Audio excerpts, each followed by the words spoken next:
Good morning and welcome to the Vision Alignment Show, where we talk about having our core beliefs, our core values aligned with our vision, and how important that is in order for us to be successful, true, to be happy, definitely, but to be really in where we should be, in doing what we should be doing. So that's important for us all to understand. Now, somebody that's coming on as a guest today knows a lot about his vision, knows a lot about how aligned his vision is with his core strengths. So without any further ado, and yes, by the way, at the end of the show, we will have some discussion in regards to the different guests that are coming up in the following weeks. So stick around for that. But without any further ado, I want to bring on our guest today, none other than Mr. David Avrin. Hey, friend. I'm not gonna be able to get that theme song out of my brain for the rest of the day. Dun, dun, dun, dun, dun. You know, it's catchy. It's a catchy tune, my friend. Thank just you. saying. That's not me playing the violins, by the way. Got it. I figured that. Oh, well, David, thank you so much for coming on today. I really appreciate it. And so tell me, David, do you go by David or Dave? I should have a better answer than yes. I do go by David or Dave. So David is fine. What's the old line? They say, just don't call me late for dinner. Right. Other than that, yeah, David Avrin is fine. Yeah, thank you. Okay, well, good. So David, tell me, when is your first recollection of knowing your vision? You know, it's kind of odd, and I would assume that people define vision differently. I think it's sort of, you know, as you sort of come to a realization of you're doing what you're supposed to be doing. And I remember back, I was ringmaster of my kindergarten circus in, well, let's say circa 1967, 68 or something. And I only remember that, well, mostly because my parents had lots of pictures of things like that. But I've spent my career on stage, whether it was doing plays all through school, playing in the band, you know, when I was in elementary school and middle school, singing and performing as well. I'm just one of those odd kids that have always been on stage and in front of an audience, and not because I had some sort of deep-seated need for affirmation, but because I just loved it. And now I spend my career on stage teaching. I wouldn't call myself a motivational speaker by any measure. I'm a business speaker, but I teach what I know. But I have a real comfort level. Even from college and beyond, I sang in an a cappella doo-wop group, and we were pretty good. I mean, we had CDs out. We opened for Ray Charles, and by day I was PR director at Children's Hospital in Denver, and by night, you know, we played rock star. And so I look back at all of the things I've done in my life, my passions, my career, and all of it has been done from the front of the room, and varying heights of stages. And so I think that's my vision, was just recognizing that my skill set is being a comfortable and confident presenter. And just the content has changed. It was either somebody else's script in a play, somebody else's music and words, or my own content for the last 20 plus years as a professional speaker and consultant. Wow. If you want to hear more, stay right there.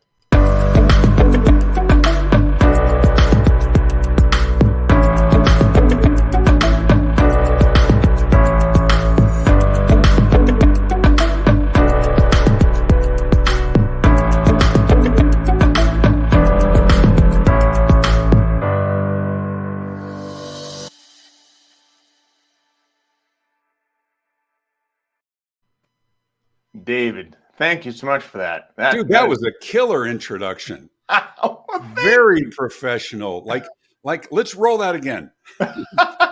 Let's roll that introduction. That was sharp, dude. That was Uh, sharp. I like it. well, good. I'm glad you like it. Thank you. Wow, you told us a lot about your story already. It's pretty incredible. But tell me, what was there? There had to be a point, a certain point, where certain things clicked. Where, like when you started 20 years ago to be a speaker, what Yeah. what was it that really set you off? It's kind of interesting, and I even look at it as instead of sort of being a speaker, and there's a whole so many different genres of motivational speakers or trainers or others as well.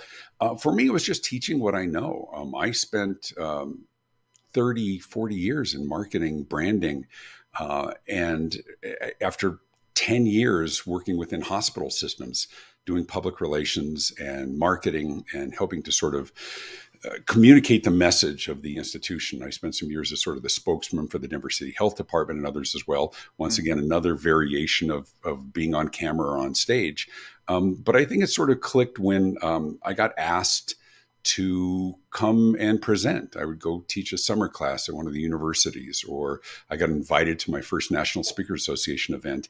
And my very first event, I actually did a workshop. I was invited by my friend and colleague, Eric Chester. And I remember the first thing I said on my first time on stage at a speaker event, and I was introduced, and I got an audience full of speakers.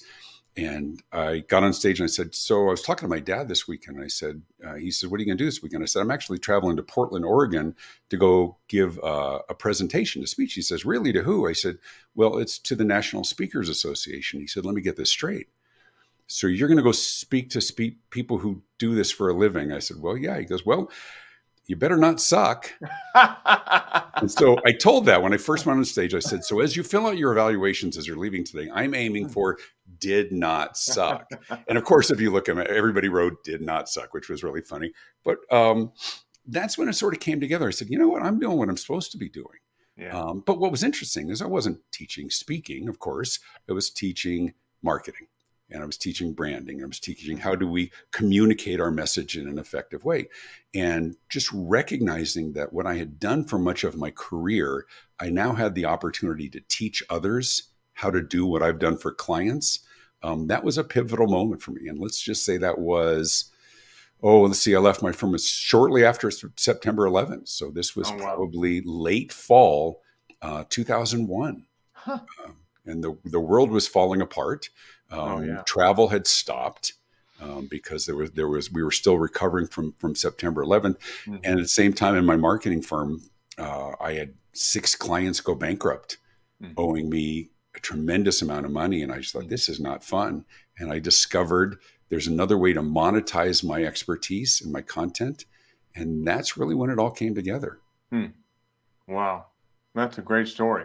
So tell me and tell us, how did that make you feel when that happened?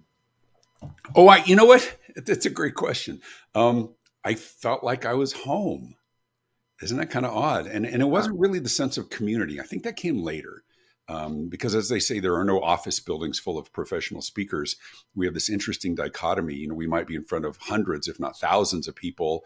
It's, we get people applaud for us. I mean, how many people have a job where people clap for them at the end of the day? Give me a break. Yeah. Or they line up and they want to take a picture and get a signed book. And I come home, my wife's like, hey, big deal. Go take out the trash, right? Right. You're just a guy. Just a guy, right? Uh-huh. But it was, I don't even remember the question. How did it make you feel? It made me feel, what was interesting was it made me feel great because it's funny. It's great to get laughs. It's great when they appreciate what you do and come up and say nice things to you afterwards.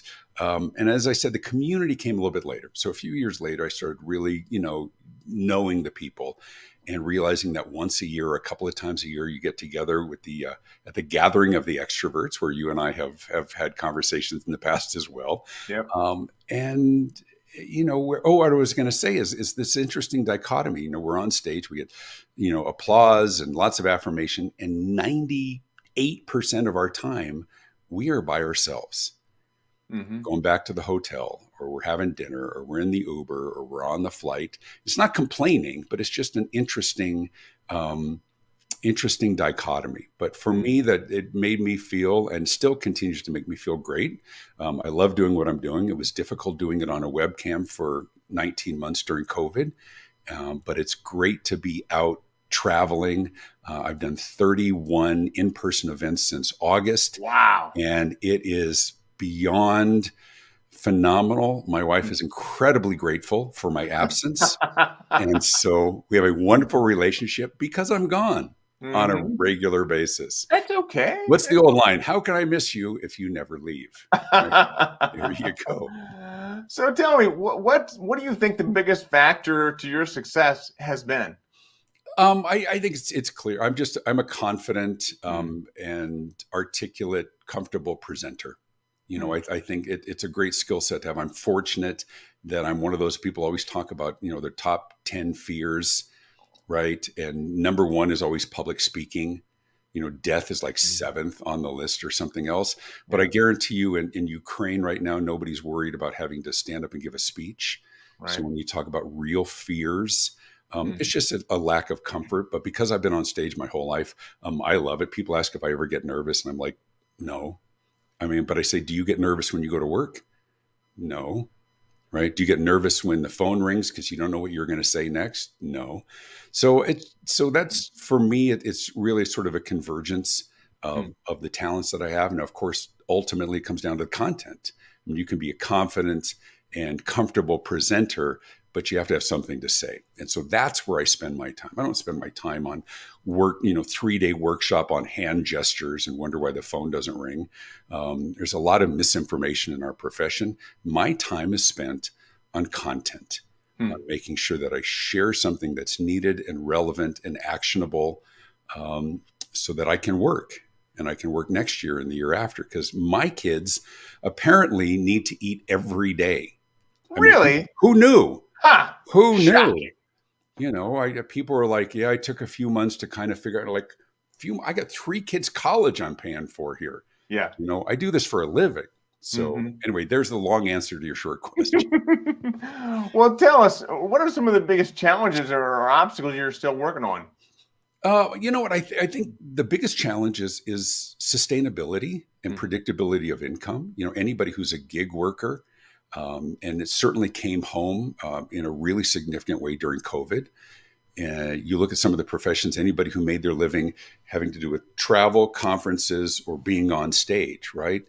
If you were a performer with Cirque du Soleil, you starved. If you were a performer on Broadway, you starved. I have a brother-in-law who's in country music, has played fiddle with some of the biggest bands in the world, and they starved. And it was really, really tragic. So the biggest challenge for me, and the one that I've been working on, and I'm excited about some of the alternative revenue sources, is predictability of income. That's one of the things that you can have a new book out. And as you can see, I strategically have my books located next to my head and do very well for a time. And then all of a sudden, it's all taken away. And I think one of the things that we learned during COVID is how easily that can be taken away. And so it's really easy to say, do what you love and the money will follow. No, do what you love that somebody's willing to pay for. Right. And the money will be there as long as they're willing to pay for it.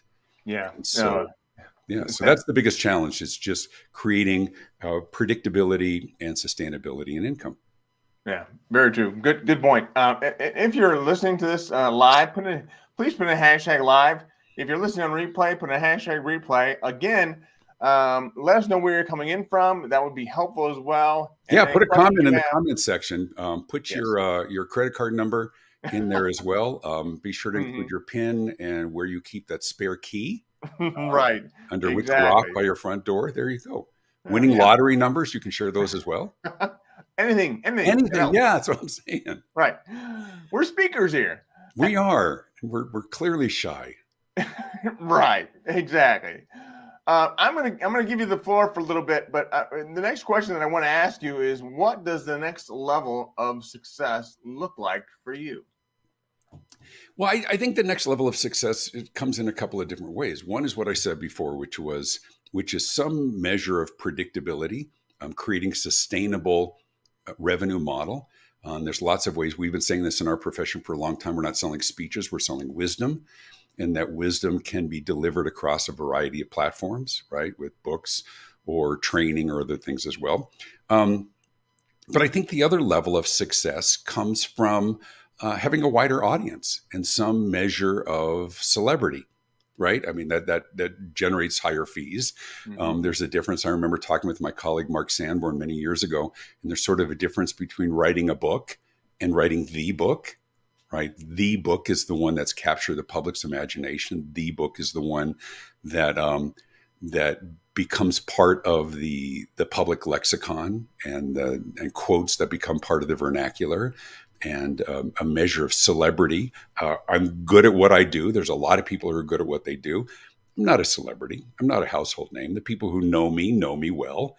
I've sold a lot of books, but I'm pretty niche within my industry. So I think next level of success, which also supports higher fee structure and greater opportunities, success begets success. And so I think that next level is being recognized as a real thought leader. And of course, that isn't self-described. That's other people describing you that way. And so at 58 years old, that's, certainly that next level. And not a lot of people achieve that, but I'm slogging away every day. And I know what you're thinking. He cannot be 58 years. I know. What? Shocking. What? Not a chance. I'm just saying. So, but that said, I am deliriously happy. Yeah. I am madly in love. We're new empty nesters, 5 kids grown and gone. Doesn't mean they're off the payroll, but they're grown and gone. Yeah. And I'm in a great place in life. Like I said, deliriously happy. Good for you. Yeah. Good for you. That's the way to be. I love it. Wow. You talked a little about your spouse. I'm sure she probably helps with this, but who else sees your blind spots? She does. She does. My wife, Laurel, is an angel, and she's brilliant. She just earned her master's in organizational psychology. We always talk about keeping it real, and we keep it real. So whatever our conversation is, she's a great sounding board. She doesn't do what I do, which makes her an even better impartial sounding board for me. Yeah. But I also have staff. I got 5 people that work for me and with me. We're able to bounce things off of. But the other part is just the feedback I get from audiences, the feedback I get from clients, whether I'm doing a full day strategic session with a client, whether I'm doing a keynote speech. I'm always taking mental notes, what works and what doesn't, what resonates and what doesn't. Much more difficult to do during virtual presentations, of course, during COVID. It's harder to see faces. It's harder to see those light bulbs going on over people's heads, the things that they're writing down, right? The things that resonate. And so sort of keeping it real it's a constant process of, it's not even give and take. It's present and receive. And present and receive. Wait a minute. That is really good. I'm going to write that down. That's good. I don't think I've said that one before. But it's getting that kind of feedback. And ultimately you have to make a decision for yourself about what works and what doesn't. I'm one of these people that I am guilty of really being enamored with my own ideas, and they don't always work. And I really appreciate, I know, shocker, but I really appreciate others who give me that honest feedback. Nobody benefits from having yes men or yes women around them. There's things there's been titles for keynotes that I thought were going to kill it, and we were just met with profound silence for months. And so feedback's real important, but the best is my wife, second best is my team. And third best is the haters. Everybody's got them, but fortunately very few. This guy here is not a hater. Randall Reeder is one of the best guys I know. Hey, Randall. How are you, friend? Guys, good. Thank you for telling me I don't suck. Randall, you don't either, my friend. Thank you.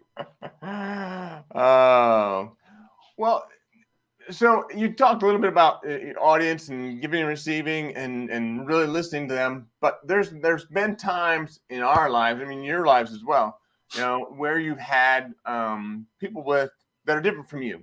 There's always someone in the audience that may be a different color, maybe a different race, maybe a different Sure. religion, maybe a different, maybe they have disabilities. So one of the things we talk a lot about here on this Vision Alignment show is that people that are different from us. How can we embrace, love, and learn from people that are different from us? So how have you been able to do that? Um, Boy, that's a great question. It's a hard I question. Yeah, but I think it's really important. I mean, I think it's first and foremost, it comes from having genuine affection for people, and recognizing that everybody doesn't have to be you. But this is going to sound so corny, but it's that final line from the Diary of Anne Frank, right? Even though that wasn't really the title, I think it was Anne Frank, Diary of a Young Girl, or whatever, and it says something like something I'm going to paraphrase to the extent of.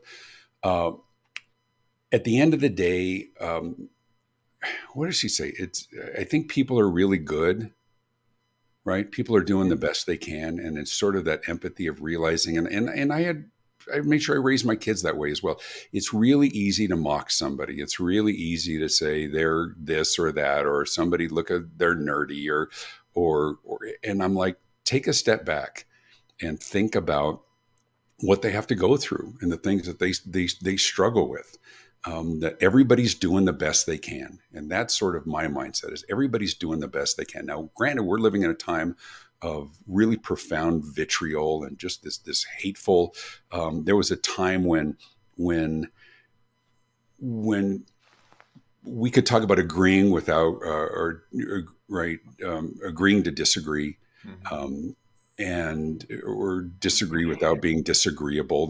I remember when Tip O'Neill and Newt Gingrich, diametrically opposed, would walk into a back room, they'd work out a deal, they'd come out and announce it together. People talking about working across the aisle. And now, there's none of that. Yeah. And so I try to be a better person. I was in a workshop, and I don't mean to talk too long on this because I know you have a lot of questions, where we had to come up with our life mission statement. And I'll be honest, I struggle with stuff like that because I want to be dismissive, or I always want to sort of opt for a joke. But it was a really profound workshop. And we had to sort of say, here's who we are and here's what we stand for. And what I came up with, and I actually have it written on the wall, on a piece of paper tacked to the wall, and it says just this: I want to spend my life doing things that matter with people who care. And that's it. And if it doesn't fit that criteria, I don't want to spend time on it. So to answer your question, when I look at an audience, I look at the people who want to do things that matter with people who care. And I think, and granted, I adopt it as my own, but I think it speaks to what most people want. Everybody's doing the best they can. Even when my kids would parrot some of the comments on TV about some political candidate, I said, no, they're not evil. They also love this country, and they have a different idea of how to make it better. They have a different idea of how to solve problems. So to the core, that's who I am. So I don't have a problem finding empathy. I try to live it. Great answer. I love that. Now, I have another hard question. Sure. When is you can think about this for a little bit. When is the first time, maybe not the first time, anytime you remember somebody that had just been they'd been biased, they'd been prejudiced, prejudice had fell upon them, and you've seen that, you watched them, you watched the reaction, you watched what they were going through, and you felt empathy for them or sympathy for them? I got a great answer for that one. This was actually 6 months ago. I was at the big super Walmart near our house. I've never talked about this, but it got me, but I was upset about it. So so we're getting ready to walk out, and somebody, and the person, people were checking receipts and stuff like that. It was different, but there was a Hispanic family in front of me, and they get stopped by the door person, and he goes through the receipt, and he's going through and lifting stuff up in their basket and looking under and just checking everything to make sure that everything's legit. And so they go through, and I was probably 10 feet behind. I wasn't waiting in line. I was approaching it. And as I approached, he waved me by. He said, "You go ahead." And I stopped, And I said, why? He said, no, you're good. You're good. I said, no, no, no, no. Why did you stop and search their thing and not me, middle-aged white guy? Right. And I called him on it. And he said, no, he says, well, I just wanted to make sure. I said, no, I want you to look through my stuff. I want you to look through my stuff. And that wasn't okay. Um, and it wasn't. And we grew up, my father grew up as a Jewish kid in East LA. He had his nose broken 7 times before he was 15 years old, because he was, in a time of prejudice, he was a Christ killer, is what they would call him. And he was just this scrawny kid. You know, we joke that we were the smart kids who got our ass kicked in school. My father ended up being a rocket scientist, which is a nice revenge. But he was in a very heavily Hispanic neighborhood, and these Mexican gangs would beat him up because he was a Jewish kid. But he was bound and determined that his kids would not be. And if there was ever a word, he made it clear that that was not going to be tolerated in our house, and we weren't going to be that. There's a story I wrote in an early book I wrote, where there was a kid in my neighborhood when I was about 11 years old, and African-American kid, and he was my best friend. And there was something I got mad about something, and in some deep, dark, horrible place in an 11-year-old mind, I pulled out the N-word and I called him that. And I don't know how my father found out, but I think my brother told him or something. But I remember my father storming into my room, slamming the door open, and just this rage on his face. And he grabbed me by the back of the collar, walked up the street onto their front porch, rang the doorbell, and had his entire family come out on the front porch and made me stand in front of each of the siblings and the parents and apologize one after another. Humiliating. And then he grounded me for 2 weeks. And he said to me in no uncertain terms, this is not what we believe. This is not who we are. I will not raise a child who is prejudiced. And it was harsh and it was horrible. And I remember thinking to myself, when I have kids someday, years later, I hope I have enough courage and wisdom to send that strong a message. And I have. And it won't be tolerated in our family. I don't mean to get overly personal, but, it's a really important subject. I got chills. Yeah, that's a great story. Thank you. It's important. No. So when you were in Super Walmart, and you approached that gentleman, how did that make you feel? I was outraged. I wouldn't say it made me feel powerful, because that's not what I was feeling in the moment. But I was feeling like justice needed to be done, and somebody needed to be called out, and I felt like I was doing what needed to be done. That's it. That's as simple an answer as I can. And that was just like 6 months ago. Wow. But when they talked, because I never really understood this whole idea of white privilege, and people get upset about it. It's the privilege is not having to deal with that. Right. It's not that we get more, but I've really come to appreciate. I've never worried getting pulled over in the car if I was going to get shot. I've never. People are like, what did you do last time? The first time a police officer pulled a gun on you. Nobody's ever pulled a gun on me. Right. You know, I've been privileged to not have to. I've been pulled over plenty of times, but nobody assumed I had a weapon. And so I've tried to be more conscious of recognizing injustice. I was with a speaker colleague, and I went and spoke to the Houston chapter of the National Speaker Association. We all went to lunch afterwards, and I was with a young woman who's African-American, brilliant speaker. And we pull up and everybody's doing the valet parking. We got up front and he waved us by and she goes, I'd like to, and he just kept, and I looked, I said, what just happened? And she says, all the white people got parked, but they wouldn't. And I'm like, I have never seen that, or I've never noticed it. So I'm just trying to be more conscious of noticing and calling out injustice. Wow. Wow. I tell you, I didn't expect this. I mean, I didn't either. I didn't remember what we were going to talk about. So I don't know either. Oh, this has been great. I can't believe we're already at the end of our 30 minutes. No, we aren't. People hang on. Let's talk more. What else do you want to know? Oh, wow. We could talk forever. This has been so enlightening.